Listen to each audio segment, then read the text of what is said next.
Hey guys, how you doing?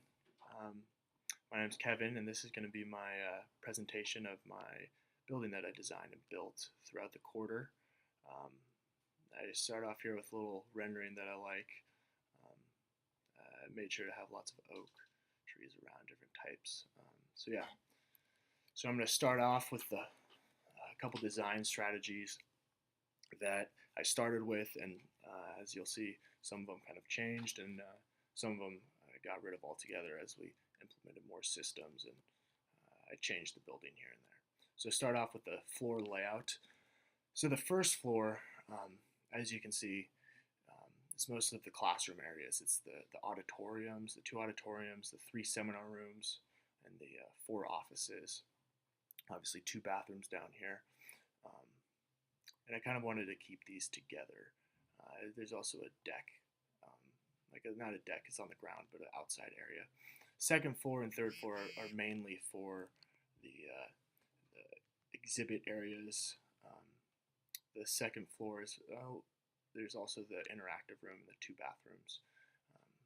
It has this deck here, and the idea of the deck on the second and third floor is to obviously have an outdoor area where you can eat lunch or whatnot, but you could also have an exhibit set up out there on a nice day or on a warm evening. So it's the same thing on the third floor. You have the exhibit area, and then you also have the cafe and the little store, the gift shop. As you can see, there's these weird squares in the middle, and they're actually pretty much like holes to connect the skylight. Very similar to Y2E2, which I kind of modeled it off of, where sunlight from the top will be able to penetrate all the way down to the first floor, so going through three full floors. And then the fourth floor is a rooftop garden. The idea of that is kind of have an area that you could go out and eat lunch also, but also have maybe a classroom out there. And the idea is that for all of these decks and outdoor areas to have nice views. So one of the overall main strategies that I wanted to have is that it would really blend in with the environment. Jasper Ridge is such a pretty place. I didn't want to have an ugly building that would really stand out. So on the left here is something building that I really liked and try to model it after. It just seemed really fluid to me and didn't turn out exactly the same, but I like the result that I got, as you can see on the right here with the skylights as well. Another thing that I wanted to do was really build it into the ridge. So as you looked at it from a distance, it wouldn't be too tall, wouldn't stand out too much. It's only at the maximum height. It's only about 20 feet above the ground. So for a three-story building with a roof, it's not too bad. I liked how it ended up working out. So one benefit from building into the ridge is obviously using the ground as thermal insulation. As you all know, it cools the building during the day, keeps it warm at night. So I really helped efficiency-wise doing this. One negative impact, obviously, is that it really is not good for the environment to dig out a whole bunch of dirt. It really impacts the ecosystems, but it's something to consider. So one thing that I also wanted to try to do is kind of contrary to what we've been taught in almost every class is I wanted the building to face south. It's kind of a goal. I said, I'm going to do it and try to use my building envelope skills and other things to be able to make sure that the building faces south and still is efficient. Because I really wanted some good daylighting. I wanted to maximize those outdoor areas and not have them be really cold in the shade and a lot of sunlight, which is good and bad. So these skylights here, as I mentioned before, they go from the top all the way down to the bottom. And a cool part of that is, so we have those big auditoriums in the basement. That it sounds horrible, an auditorium in the basement, just getting dark and nasty. But what's cool is the two skylights actually go on top of each auditorium and enter there. So they may be underground pretty much completely in the basement, but they still get a lot of natural sunlight, which I like. So as you know, this is going to cause a lot of solar gains. So it's kind of a fun problem to have, was to come up with ways to minimize these solar gains. So what I did is I increased the overhanging decks. So here you can see this is the third floor balcony or deck, and with the fourth floor overhang.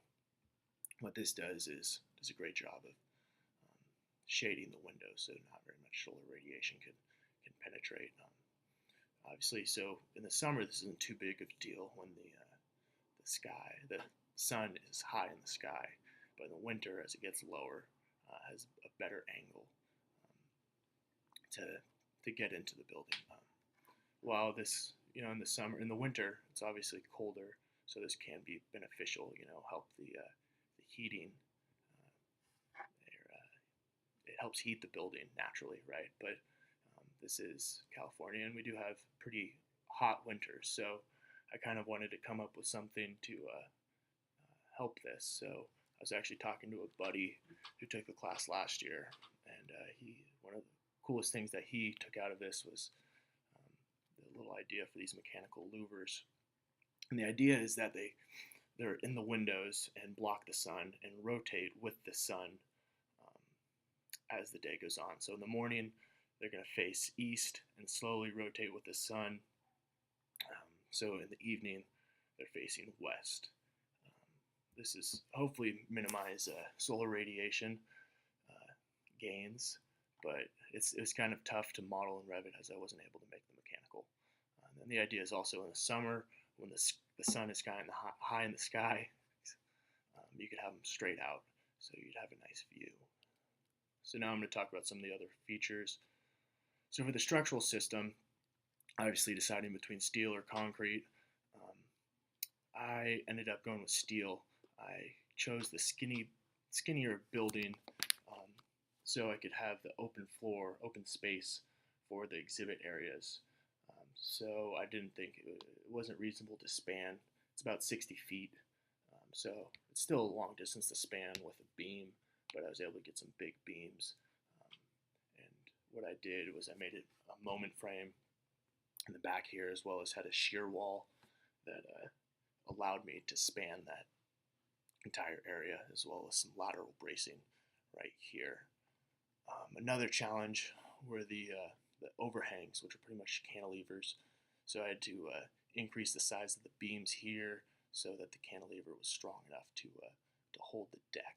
This was actually is a fairly challenging aspect of the overall build, but it was pretty cool, and I liked the way it turned out. So here with the HVAC system, pretty basic system. One challenge that I did have was keeping the rooftop garden. I did not want to put any type of handler up there. So what I ended up doing was make a mechanical shaft into like a little utilities pad. It was a building pad. That's how I modeled it in Revit. I was on the first floor, so it's pretty much underground, or was underground. And through this shaft, connect all the ducts to send it to the air handling unit down there. I also had to, I started off with the floors being at 12 or 10 feet, and I had to move them up to 10 feet, or to 12 feet, 10 feet to 12 feet to fit all the ducts. So it was a fair amount of playing around with this. As for the plumbing system, I decided to use radiant heating because of the big open space exhibit areas. I didn't want to use an airflow system because it would be tough to contain all the heat for these open areas, as well as the skylights that penetrate through the whole building pretty much. So I use the same mechanical shaft to send it down, to send all the pipes down. One problem that I did have is originally my layout, I had a mechanical room in the basement, one big one, and I had to move it around, break it up. I got rid of that and put mechanical rooms next to each restroom, so I could set it up and have a hot water heater in there and pipe it from there. So then I had the unit there, and then ran all the pipes and sent them back down into the little utilities pad that I'm calling it right in here. And ended up working out pretty well. So running out of time, but if I would do anything differently pretty quickly is as much as I enjoyed the challenge of the southern facing orientation, it was very difficult, and I spent a whole bunch of time just trying to minimize the problems with that. So I would potentially not choose that orientation again. Also, the second and third floor open exhibit areas, that was very challenging modeling structurally. And then one thing that I did, I kind of cockily um, didn't have identical bathrooms. I thought I could easily model all of the plumbing just separately which was not fun and took a good deal of time. But yeah, overall, great project, and I wouldn't change too much. So that's all I have. Thanks so much.